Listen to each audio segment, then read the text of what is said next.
નમામિ યમુનામહં સકલ સિદ્ધિ હેતુમ મુદા. નમન કર્યા. કેવા યમુનાજીને નમન કર્યા? સકલ સિદ્ધિના હેતુ એવા શ્રી યમુનાજીને નમન કર્યા. અને કઈ રીતે નમન કર્યા? મુદા, પ્રસન્નતાપૂર્વક. આપણે નમન કરીએ છીએ પણ આ નમનની સાથે પ્રસન્નતા નથી હોતી. ખેદ હોય છે, ફરિયાદ હોય છે, માંગણી હોય છે. વિચાર કરજો, જ્યારે પણ નમન કરો ત્યારે નમનની સાથે પ્રસન્નતા છે કે નહીં એનો વિચાર કરજો. પ્રાય આપણા નમનની સાથે જોજો, ક્યાંક સ્વાર્થ હશે, ક્યાંક માંગ હશે, ક્યાંક ફરિયાદ હશે. આ ત્રણેયને મૂકી દઈએ ને ત્યારે સાચા અર્થમાં નમન થાય, ત્યારે શરણાગતિ થાય. નમામિ યમુના અહમ. હું યમુનાજીને નમન કરું છું. યમ ઉના. ટીકામાં તો આચાર્યો એક એક શબ્દોની વ્યાખ્યાઓ કરે. નમનની વ્યાખ્યા અર્થઘટન કરતા આચાર્યો બતાવે કે નમનથી અધિક આપણે કરી પણ શું શકવા સમર્થ છે? જીવ બીજું કઈ જ કરવા સમર્થ નથી. કારણ એને જે મળ્યું છે એ બધું ભગવાને આપેલું છે. એટલે વ્યવહાર દ્વારા પ્રભુને આપણે પ્રસન્ન કરી શકીએ એવા નથી.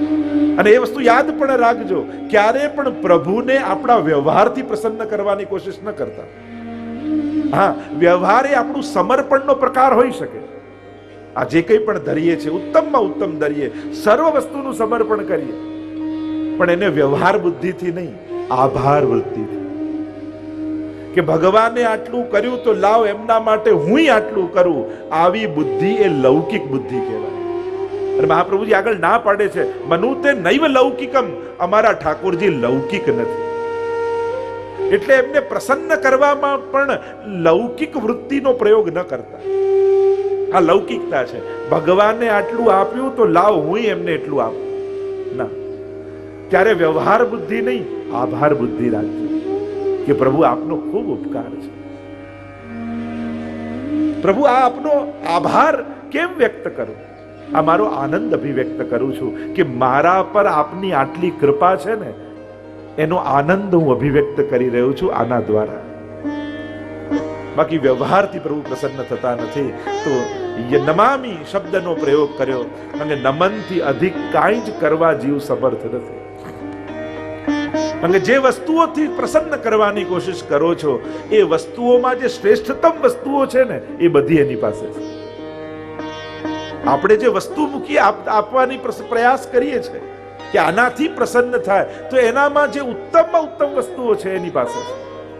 અને એટલા માટે આપણી દીનતા જ એને પ્રસન્ન કરવાનો એક પ્રકાર છે કે પ્રભુ મારા પર તારી આટલી કૃપા છે, એની પ્રસન્નતા અભિવ્યક્ત કરું છું મારા સમર્પણ દ્વારા. નમામિ યમુના. યમ ઉના.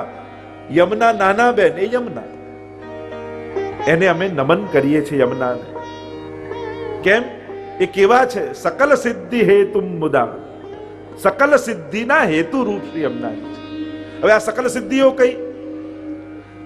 લૌકિક સિદ્ધિઓ જેવી સિદ્ધિઓ યમુનાજી નથી આપતા. કારણ કે એ તો સાધારણ કોઈની પણ ઉપાસનાથી મળી શકે છે. યમુનાજીની સિદ્ધિઓ કંઈક અલૌકિક છે.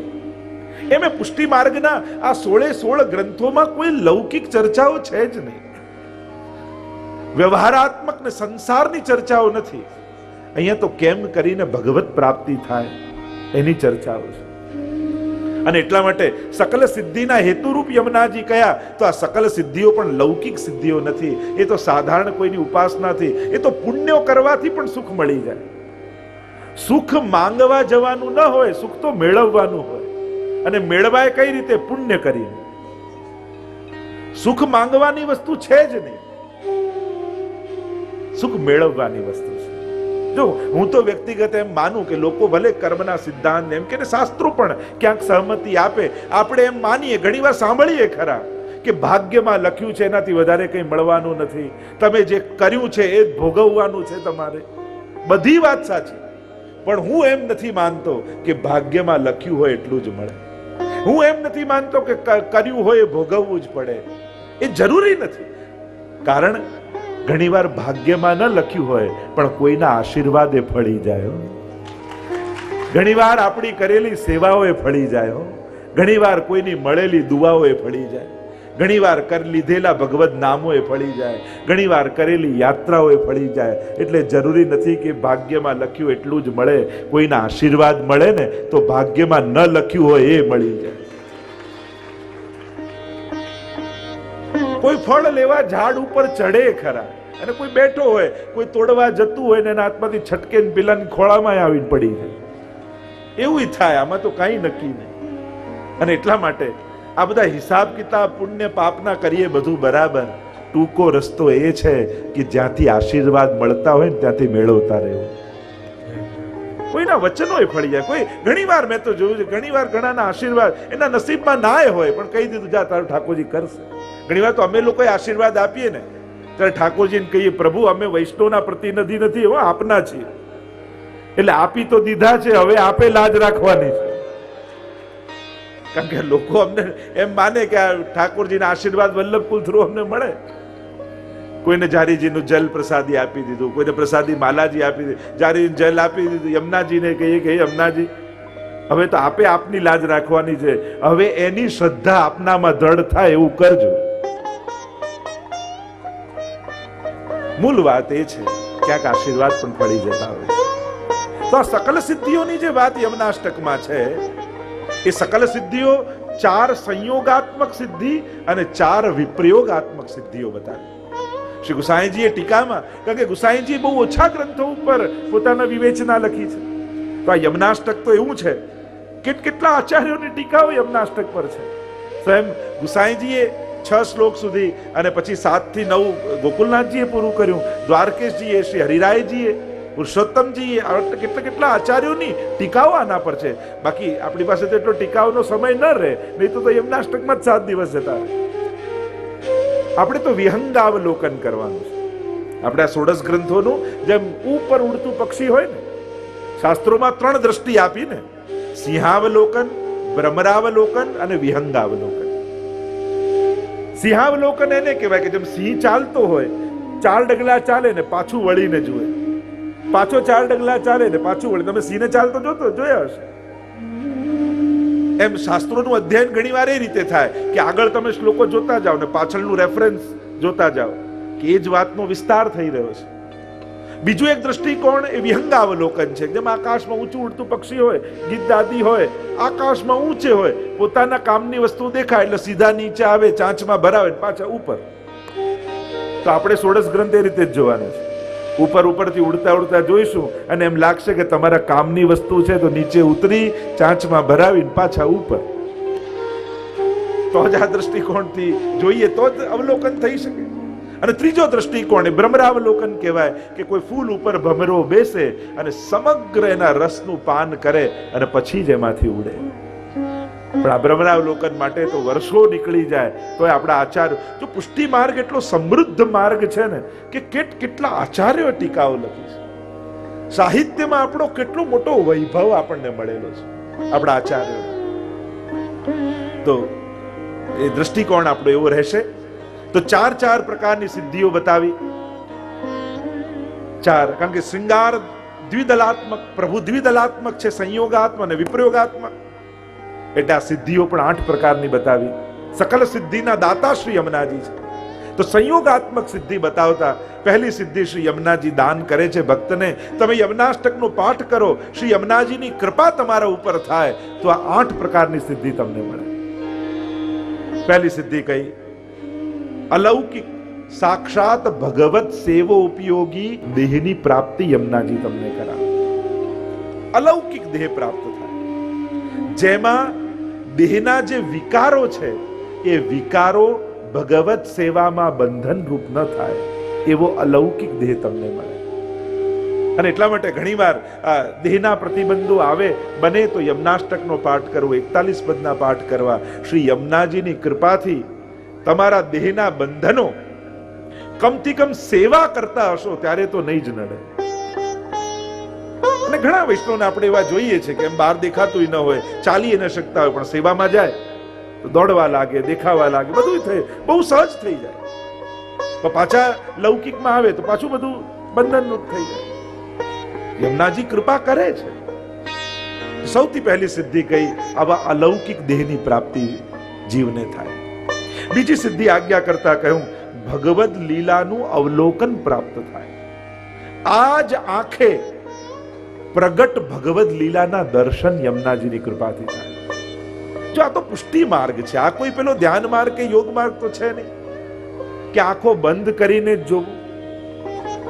પુષ્ટિ માર્ગની શરત એ જ છે પ્રભુ સાથે ભક્તની કે મારે તો આ જ આંખે આપને જોવા છે.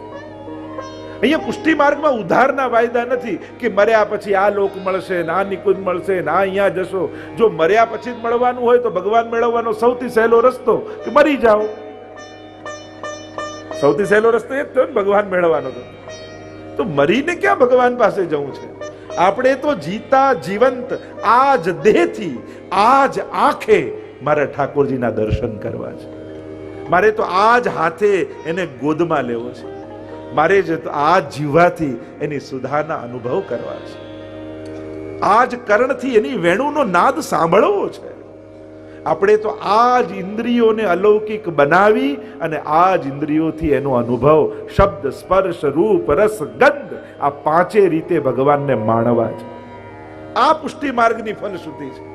મર્યા પછી ક્યાંક પહોંચો એ પુષ્ટિ માર્ગનું ફલ નથી. જીતા જીવંત આ જ દેહથી ભગવદ રસનો અનુભવ કરી લેવો એ જ પુષ્ટિ માર્ગનું ફલ છે. અને એ ફલ માટે આ અલૌકિક નેત્રોનું દાન શ્રી યમુનાજી કરે જેનાથી ભગવદ લીલાના દર્શન થાય. કિશોરીબાઈ પર કેવી કૃપા યમુનાજીએ કરી એની કથા આપણે બધા જ જાણીએ છીએ, તેમાં નથી જતો, પણ તનુ નવત્વ અને અલૌકિક સામર્થ્ય યમુનાજી આપે છે. ત્રીજી સિદ્ધિ બતાવતા શ્રી યમુનાજીને કહી કે ભગવદ લીલાનો અનુભવ યમુનાજી કરાવે. આ ત્રીજી સિદ્ધિ. પેલામાં નેત્રોથી દર્શન, અને હવે ત્રીજી સિદ્ધિમાં આજ્ઞા કરતા કહ્યું કે કેવલ દર્શન નહીં પણ તમારો ભગવદ લીલામાં પ્રવેશ યમુનાજી કરાવી. કેવલ રાસલીલાના દર્શન નહીં પણ રાસલીલાનું તમે અંગ બની જાઓ એવી કૃપા શ્રી યમુનાજી કરે છે. અને એટલે તો ભાગવતજીમાં પણ બહુ સુંદર ચર્ચા આવી. જ્યારે કાત્યાયની વ્રત ગોપીજનોએ કર્યું એટલે ત્યારે ભાગવતજીમાં સુખદેવજી ગોપિકા શબ્દનો પ્રયોગ કરે છે કે આ ગોપિકાઓ કાત્યાયની વ્રત કરી રહી છે. પણ જ્યારે ચીરહરણ લીલાનો પ્રસંગ આવ્યો અને એ ગોપિકાઓએ યમુનાજીમાં પ્રવેશ કર્યો ત્યારે સુખદેવજી ગોપિકાઓને વ્રજાંગના શબ્દથી સંબોધિત કરે છે. આ વ્રજાંગનાઓ છે. કેમ વ્રજાંગના? કારણ કે ગોપીમાંથી વ્રજાંગના બની તો હવે રાસલીલાનો અધિકાર એને મળશે. તો કે ગોપીમાંથી વ્રજાંગના એટલે શું? તો કે ગોપી હતી, યમુનાજીમાં પ્રવેશ કર્યો એટલે યમુનાજીનું એક નામ છે વ્રજા, અને યમુનાજીમાં પ્રવેશ કર્યો એટલે વ્રજાંગના થઈ ગઈ. એટલે કે યમુનાજીએ એમનો અંગીકાર કરી એમને પોતાના અંગરૂપ બનાવી દીધા. એટલે કે દરેક ગોપીના હૃદયમાં હવે યમુનાજી બિરાજમાન થઈ ગયા. એટલે હવે ગોપીઓને રાસનો આનંદ મળશે. જ્યાં સુધી યમુનાજીએ પ્રવેશ નહોતો કર્યો, યમુનાજીના અંગરૂપ નહોતા બન્યા. કારણ કે આ તો પુષ્ટિ માર્ગ છે. મર્યાદા માર્ગમાં સ્વીકાર હોય અને પુષ્ટિ માર્ગમાં અંગીકાર હોય.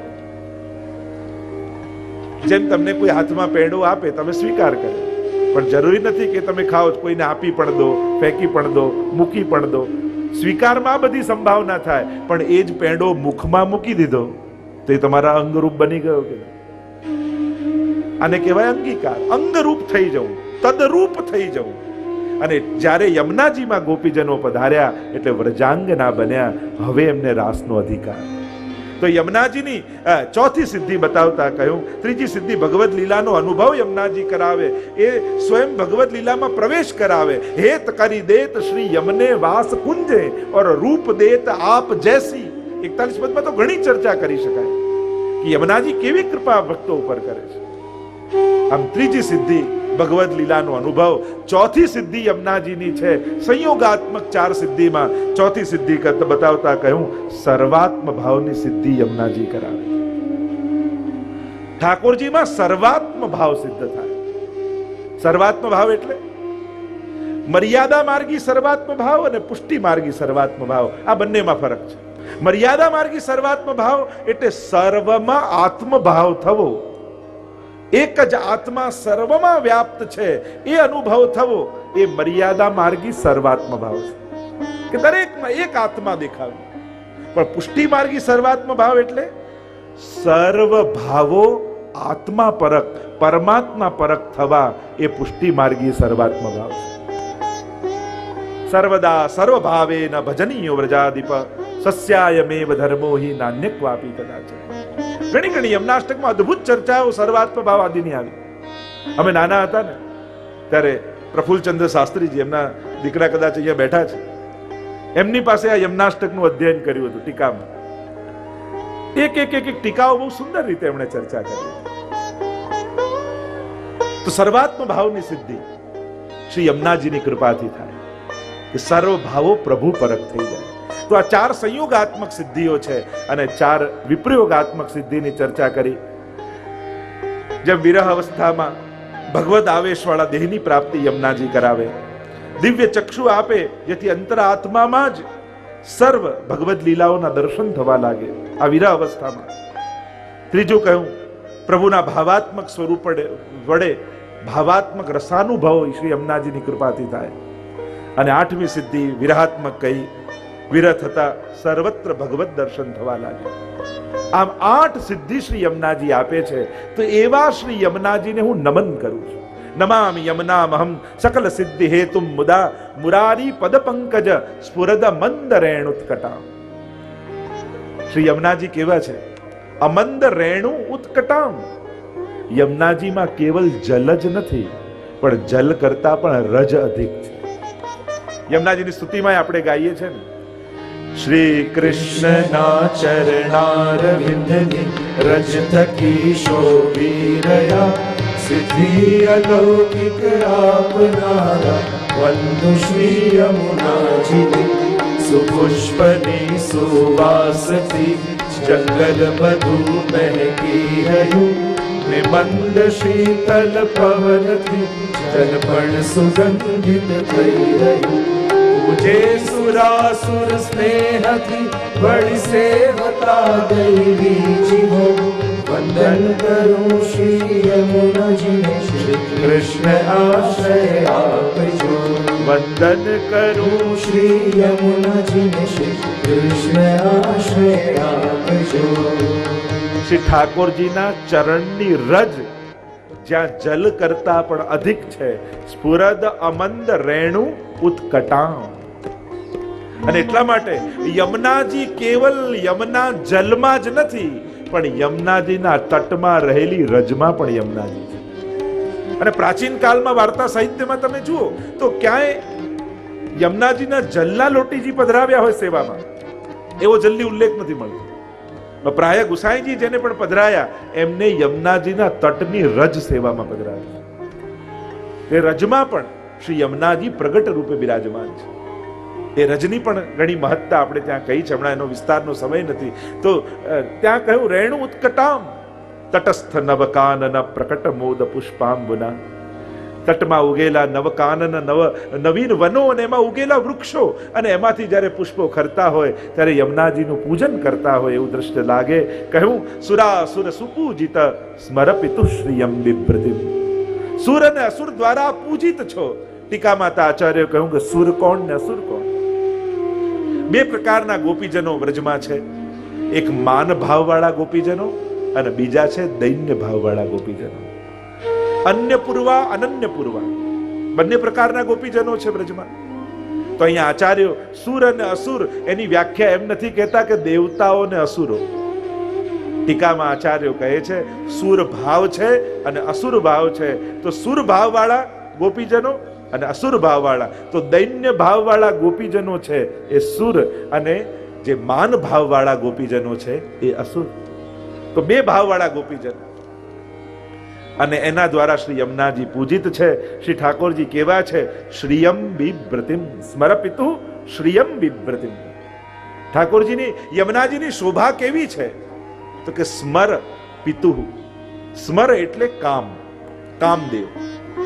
જેમ એવી કથા પ્રાચીન પુરાણોમાં કહેવામાં આવે ને કે જ્યારે મહાદેવજીને મોહિત કરવા માટે કામદેવ ગયો અને મહાદેવજીએ ત્રીજું લોચન ખોલ્યું અને ભસ્મ થઈ ગયો કામદેવ, અને એની પત્ની રડતી રડતી રતી આવી કહેવા લાગી કે મારા પતિ મને ક્યારે મળે? તો જબ જદુવંશ કૃષ્ણ અવતારા કૃષ્ણ તનય હોહી પતિ તોરા, કે જ્યારે કૃષ્ણ અવતાર થશે ત્યારે એના પુત્ર રૂપે તારા પતિ તને મળશે. તો આમ ભગવાનના પુત્ર એ પ્રદ્યુમ્નજી એ સાક્ષાત અલૌકિક કામદેવનું સ્વરૂપ છે. અને આમ વર્ણન કરતા યમુનાજીની શોભાને બતાવતા કહ્યું કે યમુનાજીની શોભા કેવી છે? સ્મર એટલે કામદેવ, એના પિતુ એટલે એના પિતા કોણ? તો કે શ્રી કૃષ્ણ.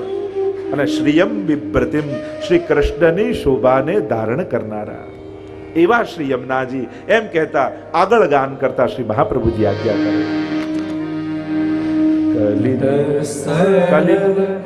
કલિંદ ગિરિમસ્તકે પતદ મંદ પૂરોજ્વલા વિલાસ ગમનોલ્લસ પ્રકટ ગંડ શૈલોન્નતા સરોષ ગતિ દંતુરા સમધિરૂઢ દોલોત્તમા મુકુંદરતિ વર્ધિની જયતિ પદ્મબંધો સુતા. શ્રી યમુનાજીના ભૂતલ પર પધાર્યાના એ પ્રભાના સ્વરૂપનું વર્ણન કરતા શ્રી મહાપ્રભુજી આજ્ઞા કરે. કલિંદ ગિરિમસ્તકે પતદ મંદ પૂરોજ્વલા વિલાસ ગમનોલ્લસત પ્રકટ ગંડ શૈલોન્નતા. કલિંદ ગિરિમસ્તકે, કલિંદ પર્વતના મસ્તક પરથી પડતા. કારણ કે યમુનાજીનું પ્રાગટ્ય એક તો ઠાકોરજીના હૃદય પ્રદેશમાંથી છે અને બીજું સૂર્યમાંથી પ્રાગટ્ય માનવામાં આવ્યું. એક આધિદૈવિક સ્વરૂપનું પ્રાગટ્ય, એ ભૌતિક સ્વરૂપનું પ્રાગટ્ય. સુરસુતા પણ કહેવાયા છે શ્રી યમુનાજી. એટલે કલિંદ પર્વત પરથી પડતા. કલિંદ ગિરિમસ્ત કલિમ કલિમ દ્યતિ ખંડયતિ તિ કાલિંદી, જે કલીના દોષોનું ખંડન કરનારા છે એ જ કાલિંદીનો અર્થ થાય. શ્રી યમુનાજીનું એક નામ કાલિંદી છે. કલિંદ ગિરિમસ્તકે પતદ મંદ પૂરોજ્વલા છે શ્યામ, પણ એક શિલા પરથી બીજી શિલા પર પડતા અને વહન કરતા યમુનાજી ઉજ્જવલા શ્વેત લાગે છે. અને આમ વિલાસ ગમનોલ્લસત પ્રકટ ગંડ શૈલોન્નતા, વિલાસપૂર્વક ગતિ કરતા, એક શિલા પરથી બીજી શિલા ઉપર ગતિ કરતા યમુનાજી સઘોષ ગતિ દંતુરા સમધિરૂઢ દોલોત્તમા, સઘોષ અવાજ સાથે ગતિ કરતા શ્રી યમુનાજી કેવા લાગે? એક શિલા પરથી બીજી શિલા ઉપર જતા સમધિરૂઢ દોલોત્તમા, જાણે ડોલીમાં બેસીને. બે અર્થ કર્યા દોલોત્તમાના. એક દોલનો અર્થ થાય ઝૂલો. આપણે દોલ ઉત્સવ કરીએ છીએ ને, હોલીના બીજા દિવસે ડોલ ઉત્સવ થાય એટલે ઝૂલો કહેવાય દોલ એટલે સંસ્કૃતમાં. તો જાણે ઝૂલા પર બિરાજીને યમુનાજી ઝૂલતા ન હોય એવું લાગે, જાણે એક શિલા પરથી બીજી શિલા પર ગતિ કરતા હોય ત્યારે. અથવા બીજો એક અર્થ કર્યો દોલોત્તમાનો. દોલ એટલે ડોલી. માનો નવ દુલ્હની આઈ ગવને, 41 પદમાં કહ્યું ને કે યમુનાજી પધારતા હોય કલિંદ પર્વત પરથી તો એટલા વેગમાં પધારતા હોય, પણ જ્યારે વ્રજમાં આવે ને પછી શાંત થઈ જાય. જેમ પ્રભુને મળવાની ઉત્કંઠા, જેમ નવવધુને એના પતિને મળવાની જે ઉત્કંઠા હોય અને ડોલીમાં બેસીને જતી હોય અને એને મનની જે ગતિ હોય એ ગતિ યમુનાજીમાં દેખાય, પણ પછી વ્રજમાં આવી જાય પછી શાંત થઈ જાય. પોતાના પતિને ત્યાં આવી ગયા પછી શાંત થઈ ગયા. તો માનો એમ લાગે નવ દુલ્હની આઈ ગવને, જેમ નવોઢા અને એનું આણું થતું હોય અને પતિને મળવાની જે ઉત્કંઠા એના મનમાં હોય એવા શ્રી યમુનાજીની ગતિ લાગે, જાણે ડોલીમાં બેસીને વ્રજ તરફ પધારી રહ્યા છે. એવા શ્રી યમુનાજી કેવા છે? મુકુંદ રતિ વર્ધિની, મુક્તિને પણ મુક્તિ આપે એ મુકુંદ, અને એમાં પ્રેમ પ્રગટાવનારા કોઈ હોય તો એ યમુનાજી છે. મુકુંદ રતિ વર્ધિની એવા શ્રી યમુનાજી જયતિ પદ્મ બંધો સુતા. આપનો જય હો. આપ કેવા છો? પદ્મ બંધો સુતા. પદ્મ એટલે કમળ, અને કમળનો બંધુ કોણ? તો કે સૂર્ય. સૂર્ય ઉગે તો કમળ ખીલે, અને આ પદ્મ બંધુ એટલે સૂર્ય, અને સુતા એટલે પુત્રી. હે સૂર્ય પુત્રી આપનો જય હો.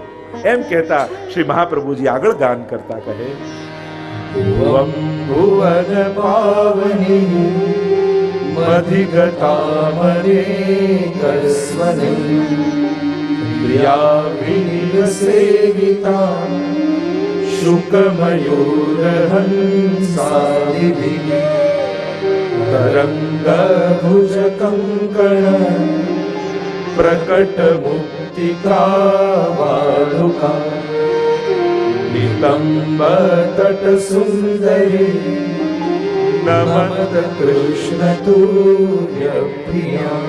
ભુવમ ભુવન પાવની, અનેક 14 લોકને પાવન કરનારા શ્રી યમુનાજી ભુવમ ભુવન પાવની અધિગતામ અનેકસ્વને ભૂતલ પર પધાર્યા છે.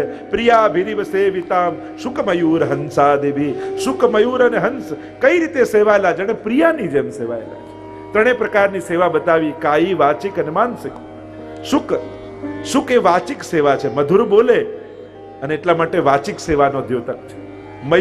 મયુર પાંખો ફેલાવી, પીછા ફેલાવીને નૃત્ય કરે, એ કાયિક સેવા છે. અને હંસ એ આ ધ્યાન મગ્ન થઈ અને ચિંતન કરતો હોય, એ માનસી સેવા છે. આમ ત્રણેય પ્રકારની સેવાનું સૂચન અહીંયા કર્યું. શુકમયુર હંસાદિભી, એના દ્વારા પ્રિયાની જેમ સેવાયેલા આપ છો. તરંગ ભુજકંકણ પ્રકટ મુક્તિકા વાલુકા, અને જે તરંગો છે એ બીજું કાંઈ નહીં, મહાપ્રભુજી કે યમુનાજીની ભુજાઓ છે, અને એમાં ચળકતા રજકણો એ બીજું કાંઈ નહીં, એ ભુજામાં પહેરેલા યમુનાજીએ જે કંકણો છે એના મુક્તિકા, પ્રકટ મુક્તિકા વાલુકા, જાણે એના મોતીઓ ચળકી રહ્યા છે એવા દર્શન મહાપ્રભુજીને થાય છે. નિતંબ તટ સુંદરી નમત કૃષ્ણ તુર્ય પ્રિયામ.